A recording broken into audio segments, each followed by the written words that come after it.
Assalamualaikum warahmatullahi wabarakatuh. Perkenalkan, nama saya Saiful Bahri. Saya dari Manajemen UMKM 2018F. Saya akan menganalisis jawaban dari contoh kasus yang ditukarkan dari kelompok saya, yaitu Muhammad Wildan Al-Alif, yaitu tentang di materi terakhir di pertengahan semester, yaitu kepemimpinan dan keberhasilan koperasi. Dari materi contoh kasus yang diambil yaitu ada beberapa, saya akan menjelaskan tentang analisisnya. Unit analisis atau objek dari penelitian ini adalah koperasi yang bergerak dalam bidang persusuan yang ditentukan secara posesif. Koperasi yang dipilih adalah Koperasi Serba Usaha atau KSU Tandang Sari, Kabupaten Sumedang. Perkembangan organisasi cukup maju dilihat dari pertambahan populasi sapi dan peternak maupun pertambahan aset yang dimilikinya. Contoh responden yang diambil menggunakan cara pengambilan sampel, gugus bertahap, multitext sampling. Tahap 1, pengambilan 2 kelompok peternak dari 24 kelompok peternak yang ada sehingga terpilih 2 kelompok. Yaitu dari 2 kelompok terpilih tersebut diambil sebanyak 25%-nya dari masing-masing jumlah anggota sehingga terpilih sebanyak 30 orang peternak anggota. Operasionalisasi variabelnya yang meliputi kepemimpinan pengurus koperasi sebagai variabel bebas dan dinamika organisasi koperasi serba variabel terkait. Secara lengkap operasionalisasi variabel tersebut ditampilkan pada tabel berikut. Tabelnya akan coba saya jelaskan.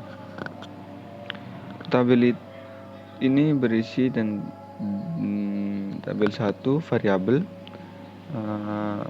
baris kedua tabel kedua subvariabel, dan tabel ketiga indikator, tabel keempat skala data.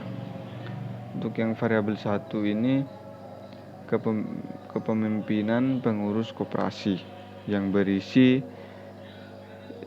subvariabelnya berisi mengidentifikasi dan menganalisis organisasi. Berarti kepemimpinan pengurus koperasi ini berisi tentang mengidentifikasi dan menganalisis organisasi dan membangun struktur organisasi. Yang ketiga, memiliki inisiatif, dan yang keempat, mencapai tujuan. Yang kelima, mempermudah komunikasi, dan yang keenam, menciptakan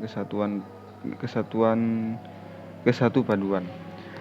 Jadi konsep dari variabel pertama ini, kepemimpinan pengurus koperasi, ya ini yang 6 konsepnya atau subvariabelnya, yaitu sama seperti konsepnya.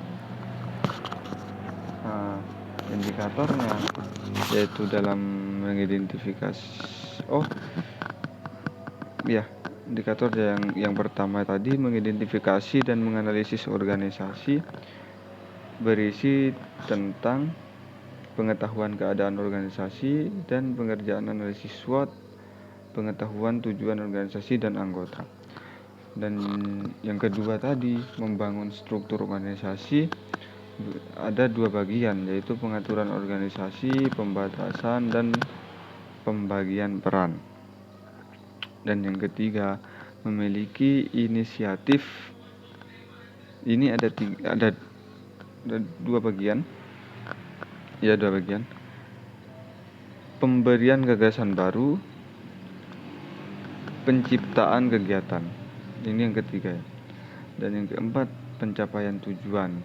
Juga ada 2 bagian, yaitu pemberian motivasi dan pengaktifan pencapaian tujuan. Dan yang kelima, mempermudah komunikasi antar anggota dan pengarahan dan evaluasi. Jadi ini yang mudah komunikasi ya. Bagiannya itu komunikasi antar anggota dan pengarahan dan evaluasi. Untuk yang keenam, menciptakan kesatupaduan. Ini ada 3 bagian. Yang pertama, penciptaan rasa kesatuan, penggalangan kekompakan, dan penciptaan rasa senang dan bahagia. Jadi kepemimpinan pengurus koperasi itu ini bagiannya, subvariabel dan indikatornya. Skala datanya data ordinal.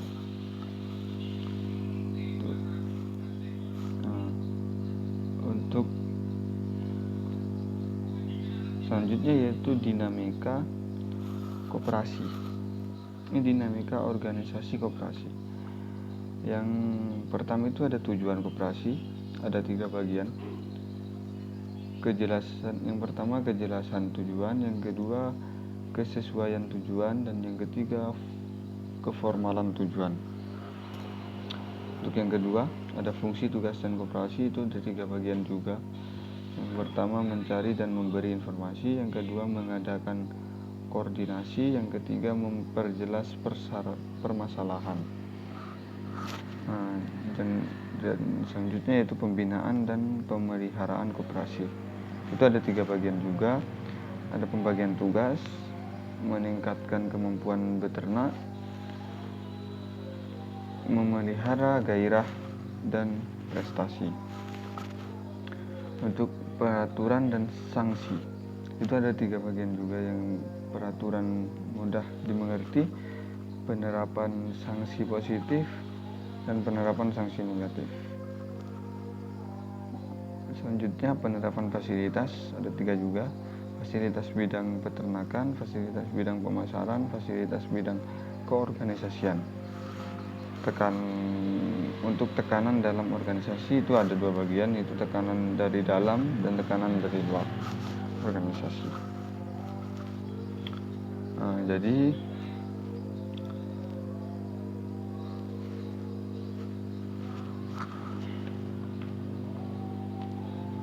Jadi mungkin hanya itu yang bisa saya sampaikan. Mohon maaf jika ada kesalahan. Ini jawaban UTS Manajemen Koperasi dan UMKM.